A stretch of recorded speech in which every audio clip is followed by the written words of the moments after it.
Si vous me demandez avec qui j'aurais envie de partir en vacances dans les personnages fictifs, c'est Adamsberg.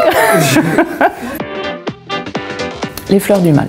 Ça a été mon livre fondateur en termes de poésie et j'aime beaucoup écrire la poésie. Et parce que ça décrit bien la capacité des âmes torturées à faire des œuvres magnifiques. Et je dirais le polar quand même.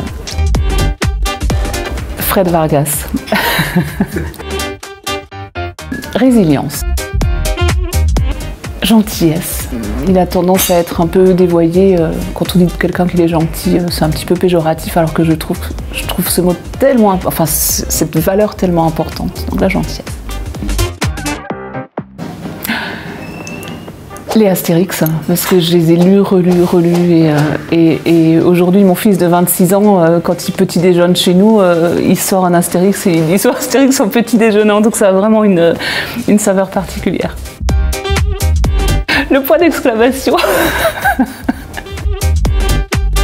Oh, la région Grand Est, c'est la plus belle région de France. Le Donon, au fond de la vallée de la Bruche. Le jardin de Berchigrange que j'ai découvert en arrivant dans les Vosges et dans lequel j'ai installé un chapitre de mon roman Un abri de fortune. Et c'est un endroit qui est assez incroyable et c'est un endroit extrêmement ressourçant, très apaisant, très calme et inspirant.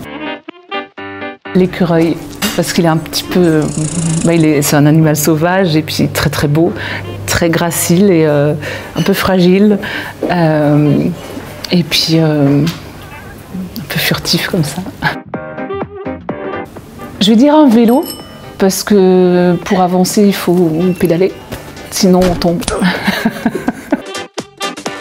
Le mauve. Ma rencontre avec Frédéric Pillot, justement l'illustrateur, parce qu'il est originaire du Grand Est, de Lorraine. Je suis originaire du Grand Est. On s'est rencontrés dans le Grand Est et on continue ensemble dans le Grand Est.